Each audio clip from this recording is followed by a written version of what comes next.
L'attelage gris-pommelé. Le baron, suivi du comte, traversa une longue file d'appartements, remarquables par leur lourde somptuosité et leur fastueux mauvais goût, et arriva jusqu'au boudoir de Madame Danglars. Petite pièce octogone, tendue de satin rose, recouvert de mousseline des Indes. Les fauteuils étaient en vieux bois doré et en vieilles étoffes. Le dessus des portes représentait des bergeries, dans le genre de boucher. Enfin, deux jolis pastels en médaillon, en harmonie avec le reste de l'ameublement, faisaient de cette chambre la seule pièce de l'hôtel qui eût quelque caractère. Il est vrai qu'elle avait échappé au plan général, arrêté entre M. Danglars et son architecte, une des plus hautes et des plus éminentes célébrités de l'Empire, et que c'était la baronne et Lucien Debray seulement qui s'en étaient réservé la décoration. Aussi, M. Danglars, grand admirateur de l'antique, à la manière dont le comprenait le directoire, méprisait-il fort ce coquet réduit où, au reste, il n'était admis en général qu'à la condition qu'il ferait excuser sa présence en amenant quelqu'un. Ce n'était donc pas en réalité Danglars qui présentait, c'était au contraire lui qui était présenté, et qui était bien ou mal reçu selon que le visage du visiteur était agréable ou désagréable à la baronne. Madame Danglars, dont la beauté pouvait encore être citée, malgré ses 36 ans, était à son piano. Petit chef-d'œuvre de marqueterie, tandis que Lucien Debray, assis devant une table à ouvrage, feuilletait un album. Lucien avait déjà, avant son arrivée, eu le temps de raconter à la baronne bien des choses relatives au comte. On sait combien, pendant le déjeuner chez Albert, Monte Cristo avait fait impression sur ses convives. Cette impression, si peu impressionnable qu'il fût, n'était pas encore effacée chez Debray, et les renseignements qu'il avait donnés à la baronne sur le comte s'en étaient ressentis. La curiosité de Madame Danglars, excitée par les anciens détails venus de Morcerf et les nouveaux détails venus de Lucien, était donc portée à son comble. Aussi, cet arrangement de piano et d'album n'était-il qu'une de ces petites ruses du monde, à l'aide desquelles on voile les plus fortes précautions. La baronne reçut en conséquence M. Danglars, avec un sourire. Ce qui, de sa part, n'était pas une chose habituelle. Quant au comte, il eut, en échange de son salut, une cérémonieuse mais en même temps gracieuse révérence. Lucien, de son côté, échangea avec le comte un salut de demi-connaissance, et avec Danglars, un geste d'intimité. « Madame la baronne, dit Danglars, permettez que je vous présente monsieur le comte de Monte Cristo, qui m'est adressé par mes correspondants de Rome, avec les recommandations les plus instantes. Je n'ai qu'un mot à en dire, et qui va en un instant le rendre la coqueluche de toutes nos belles dames.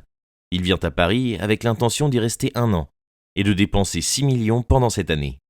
Cela promet une série de bals, de dîners, de médianoches, dans lesquels j'espère que monsieur le comte ne nous oubliera pas plus que nous ne l'oublierons nous-mêmes dans nos petites fêtes.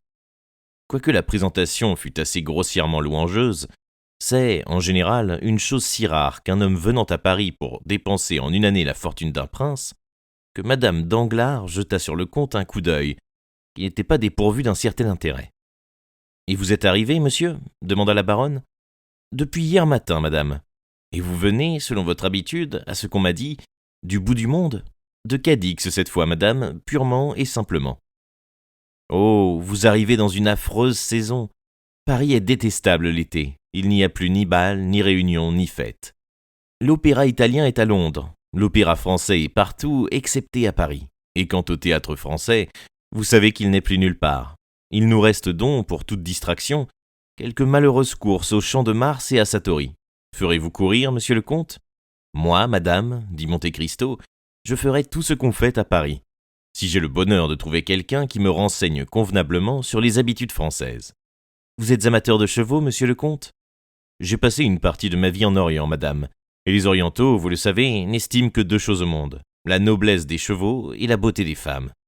Ah, monsieur le comte, dit la baronne, vous auriez dû avoir la galanterie de mettre les femmes les premières.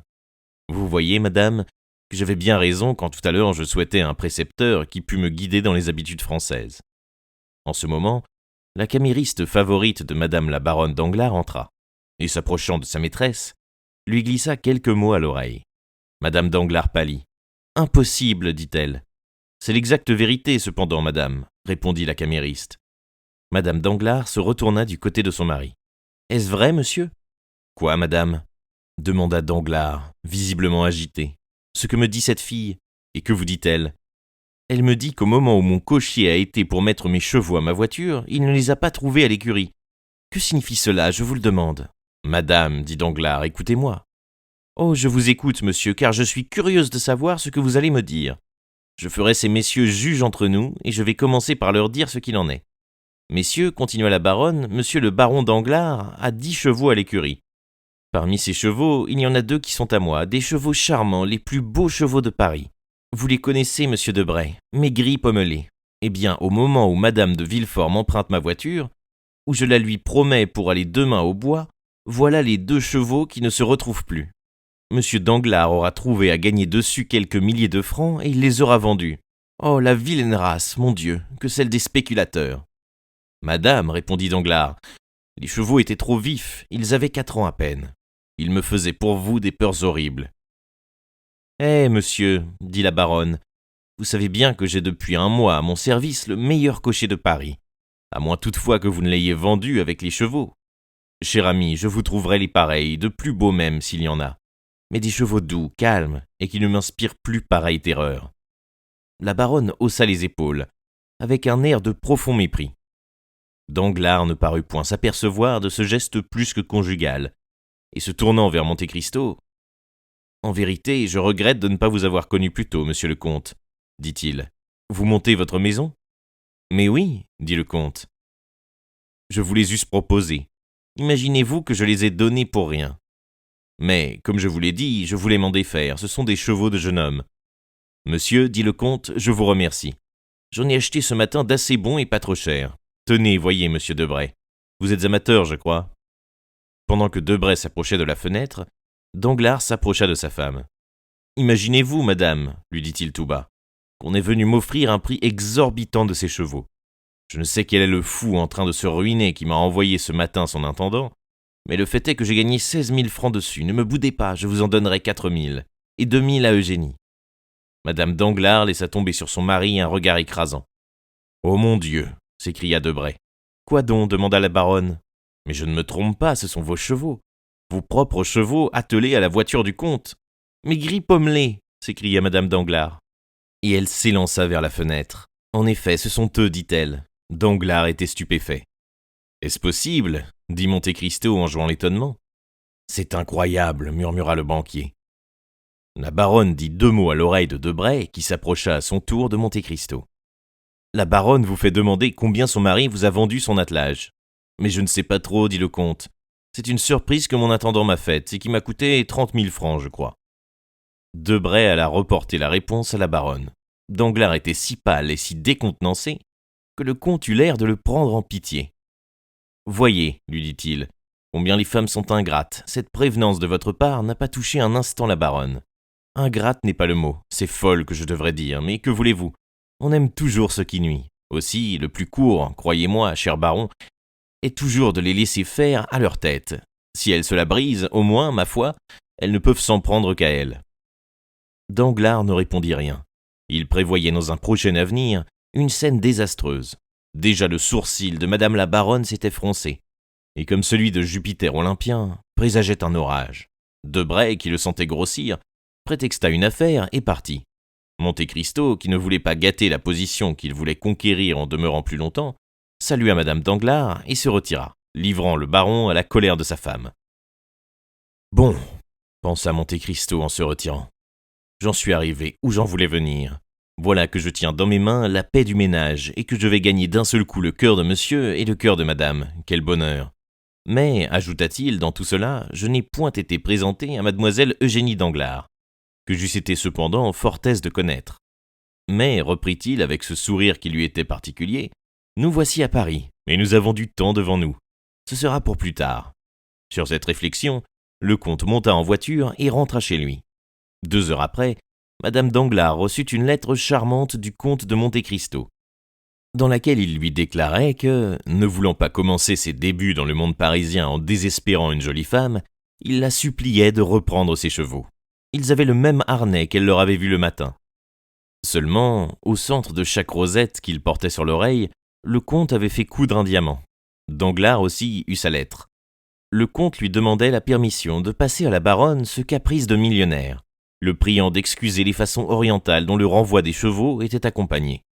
Pendant la soirée, Monte Cristo partit pour Auteuil, accompagné d'Ali. Le lendemain, vers 3 heures, Ali, appelé par un coup de timbre, entra dans le cabinet du comte. « Ali, lui dit-il, tu m'as souvent parlé de ton adresse à lancer le lasso. » Ali fit signe que oui, et se redressa fièrement. « Bien.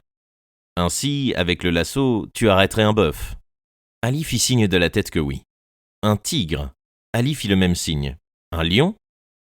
Ali fit le geste d'un homme qui lance le lasso, et imita un rugissement étranglé. « Bien, je comprends, dit Monte Cristo. Tu as chassé le lion. » Ali fit un signe de tête orgueilleux. « Mais arrêterais-tu, dans leur course, 2 chevaux emportés ?» Ali sourit. « Eh bien, écoute, dit Monte Cristo. Tout à l'heure, une voiture passera, emportée par 2 chevaux gris pommelés, les mêmes que j'avais hier.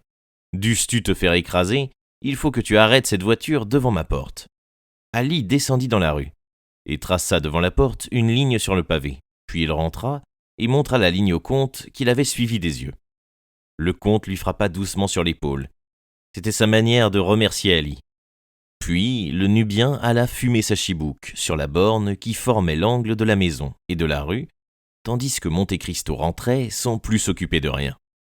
Cependant, vers 5 heures, c'est-à-dire l'heure où le comte attendait la voiture, on eût pu voir naître en lui les signes presque imperceptibles d'une légère impatience.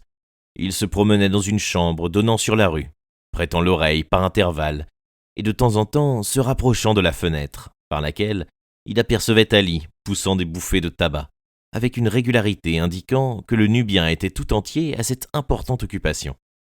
Tout à coup, on entendit un roulement lointain, mais qui se rapprochait avec la rapidité de la foudre, puis une calèche apparut, dont le cocher essayait inutilement de retenir les chevaux, qui s'avançaient furieux, hérissés, bondissant avec des élans insensés. Dans la calèche, une jeune femme et un enfant de 7 à 8 ans, se tenant embrassés, avaient perdu par l'excès de la terreur jusqu'à la force de pousser un cri. Il eût suffi d'une pierre sous la roue, ou d'un arbre accroché pour briser tout à fait la voiture, qui craquait. La voiture tenait le milieu du pavé, et on entendait dans la rue les cris de terreur de ceux qui la voyaient venir. Soudain, Ali pose sa chibouque, tire de sa poche le lasso, le lance, enveloppe d'un triple tour les jambes de devant du cheval de gauche, et laisse entraîner 3 ou 4 pas par la violence de l'impulsion. Mais, au bout de 3 ou 4 pas, le cheval enchaîné s'abat, tombe sur la flèche qu'il brise, et paralyse les efforts que fait le cheval resté debout pour continuer sa course. Le cocher saisit cet instant de répit pour sauter en bas de son siège. Mais déjà Ali a saisi les naseaux du second cheval avec ses doigts de fer, et l'animal, hennissant de douleur, s'est allongé convulsivement près de son compagnon. Il a fallu à tout cela le temps qu'il faut à la balle pour frapper le but. Cependant, il a suffi pour que de la maison en face de laquelle l'accident est arrivé, un homme se soit élancé suivi de plusieurs serviteurs. Au moment où le cocher ouvre la portière, il enlève de la calèche la dame, qui d'une main se cramponne au coussin, tandis que de l'autre, elle serre contre sa poitrine son fils évanoui. Monte Cristo les emporta tous les 2 dans le salon, et les déposant sur un canapé, « Ne craignez plus rien, madame, dit-il, vous êtes sauvée. » La femme revint à elle, et, pour réponse, elle lui présenta son fils, avec un regard plus éloquent que toutes les prières. En effet, l'enfant était toujours évanoui. « Oui, madame, je comprends, dit le comte en examinant l'enfant, mais soyez tranquille. Il ne lui est arrivé aucun mal, et c'est la peur seule qui l'a mis dans cet état. »« Oh, monsieur, s'écria la mère, ne me dites pas cela pour me rassurer. Voyez comme il est pâle, mon fils, mon enfant, mon Édouard. Répondons à ta mère. Ah, monsieur, envoyez chercher un médecin. Ma fortune, à qui me rend mon fils ?» Monte Cristo fit de la main un geste pour calmer la mère éplorée. Et, ouvrant un coffret, il en tira un flacon de bohème incrusté d'or, contenant une liqueur rouge comme du sang, et dont il laissa tomber une seule goutte sur les lèvres de l'enfant. L'enfant, quoique toujours pâle, rouvrit aussitôt les yeux. À cette vue, la joie de la mère fut presque un délire. « Où suis-je » s'écria-t-elle. « Et à qui dois-je donc tant de bonheur après une si cruelle épreuve ?»« Vous êtes, madame, répondit Monte Cristo, chez l'homme le plus heureux d'avoir pu vous épargner un chagrin. »« Oh, maudite croisée, dit la dame, tout Paris parlait de ces magnifiques chevaux de madame Danglars, et j'ai eu la folie de vouloir les essayer. »« Comment » s'écria le comte avec une surprise admirablement jouée. « Ces chevaux sont ceux de la baronne ?»« Oui, monsieur, la connaissez-vous ? Madame Danglars, j'ai cet honneur, et ma joie est double de vous voir sauver du péril que ces chevaux vous ont fait courir, car ce péril, c'est à moi que vous eussiez pu l'attribuer. J'avais acheté hier ces chevaux au baron, mais la baronne a paru tellement les regretter que je les lui ai renvoyés hier en la priant de les accepter de ma main. Mais alors, vous êtes donc le comte de Monte Cristo dont Hermine m'a tant parlé hier ? Oui, madame, fit le comte. Moi, monsieur, je suis madame Héloïse de Villefort. Le comte salua en homme devant lequel on prononce un nom parfaitement inconnu. Oh, que monsieur de Villefort sera reconnaissant, reprit Héloïse. Car enfin, il vous devra notre vie à tous deux. Vous lui avez rendu sa femme et son fils. Assurément, sans votre généreux serviteur, ce cher enfant et moi, nous étions tués. Hélas, madame, je frémis encore du péril que vous avez couru. Oh, j'espère que vous me permettrez de récompenser dignement le dévouement de cet homme. Madame, répondit Monte Cristo, ne me gâtez pas Ali, je vous prie, ni par des louanges, ni par des récompenses. Ce sont des habitudes que je ne veux pas qu'il prenne. Ali est mon esclave. En vous sauvant la vie, il me sert, et c'est son devoir de me servir. Mais il a risqué sa vie, dit madame de Villefort, à qui ce ton de maître imposait singulièrement. J'ai sauvé cette vie, madame, répondit Monte Cristo, par conséquent elle m'appartient. Madame de Villefort se tut. Peut-être réfléchissait-elle à cet homme qui, du premier abord, faisait une si profonde impression sur les esprits. Pendant cet instant de silence, le comte put considérer à son aise l'enfant que sa mère couvrait de baisers. Il était petit, grêle, blond de peau comme les enfants roux. Et cependant, une forêt de cheveux noirs, rebelle à toute frisure, couvrait son front bombé. Et tombant sur ses épaules, en encadrant son visage, redoublait la vivacité de ses yeux pleins de malice sournoise et de juvénile méchanceté. Sa bouche, à peine redevenue vermeille, était fine de lèvres et large d'ouverture. Les traits de cet enfant de 8 ans annonçaient déjà 12 ans au moins. Son premier mouvement fut de se débarrasser par une brusque secousse des bras de sa mère et d'aller ouvrir le coffret d'où le comte avait tiré le flacon d'élixir, puis aussitôt, sans en demander la permission à personne, et en enfant habitué à satisfaire tous ses caprices, il se mit à déboucher les fioles. « Ne touchez pas à cela, mon ami, » dit vivement le comte. « Quelques-unes de ces liqueurs sont dangereuses, non seulement à boire, mais même à respirer. » Madame de Villefort pâlit et arrêta le bras de son fils, qu'elle ramena vers elle, mais sa crainte calmée, elle jeta aussitôt sur le coffret un court mais expressif regard que le comte saisit au passage. En ce moment, Ali entra. Madame de Villefort fit un mouvement de joie et ramena l'enfant plus près d'elle encore. « Édouard, dit-elle, vois-tu ce bon serviteur ? Il a été bien courageux, car il a exposé sa vie pour arrêter les chevaux qui nous emportaient et la voiture qui allait se briser. Remercie-le donc, car probablement sans lui, à cette heure, nous serions morts tous les deux. » L'enfant allongea les lèvres et tourna dédaigneusement la tête. « Il est trop laid, dit-il. » Le comte sourit, comme si l'enfant venait de remplir une de ses espérances. Quant à madame de Villefort, elle gourmanda son fils avec une modération qui n'eût, certes, pas été du goût de Jean-Jacques Rousseau si le petit Édouard se fût appelé Émile. « Vois-tu, dit en arabe le comte à Ali, cette dame prie son fils de te remercier pour la vie que tu leur as sauvée à tous les deux. Et l'enfant répond que tu es trop laid. » Ali détourna un instant sa tête intelligente et regarda l'enfant sans expression apparente. Mais un simple frémissement de sa narine apprit à Monte Cristo que l'arabe venait d'être blessé au cœur. « Monsieur, demanda madame de Villefort en se levant pour se retirer, est-ce votre demeure habituelle que cette maison ? » Non, madame, répondit le comte. C'est une espèce de pied-à-terre que j'ai acheté. J'habite avenue des Champs-Élysées, numéro 30. Mais je vois que vous êtes tout à fait remise et que vous désirez vous retirer. Je viens d'ordonner qu'on attelle ces mêmes chevaux à ma voiture.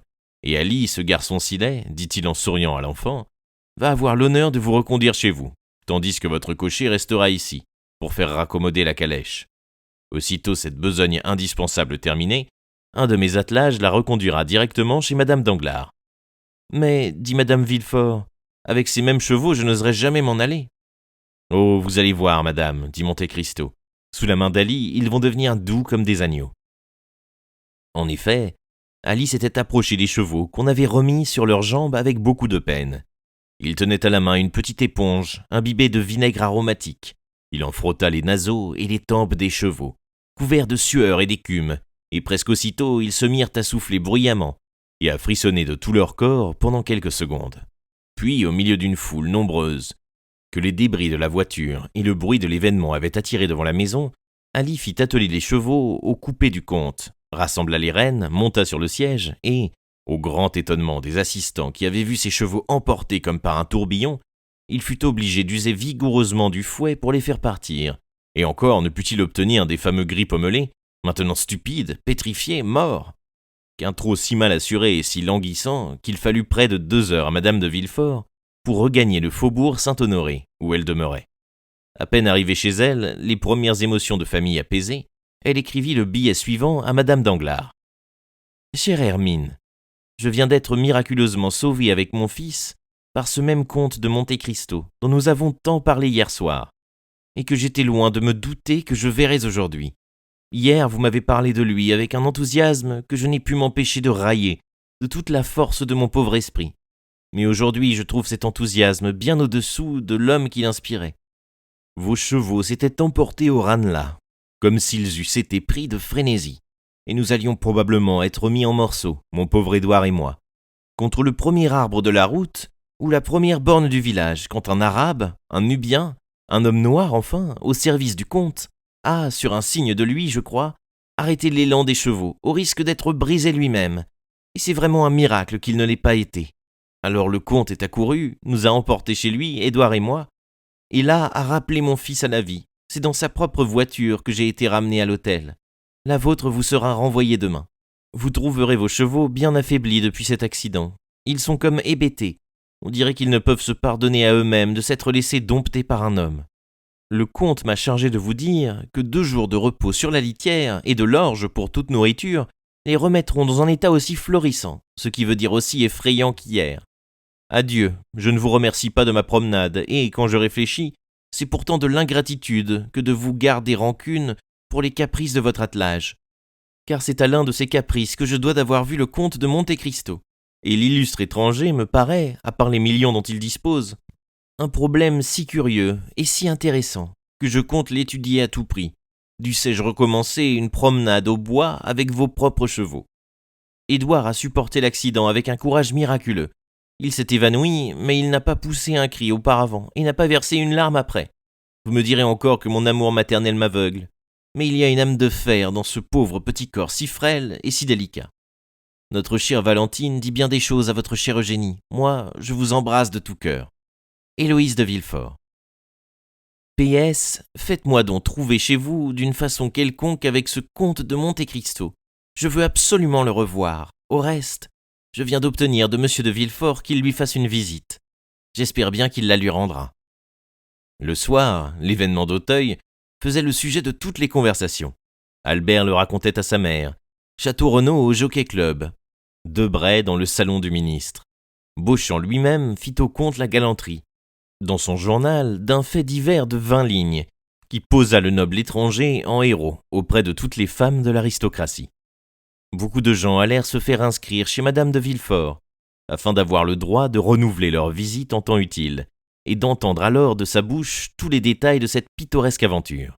Quant à monsieur de Villefort, comme l'avait dit Héloïse, il prit un habit noir, des gants blancs, sa plus belle livrée, et monta dans son carrosse qui vint, le même soir, s'arrêter à la porte du numéro 30 de la maison des Champs-Élysées.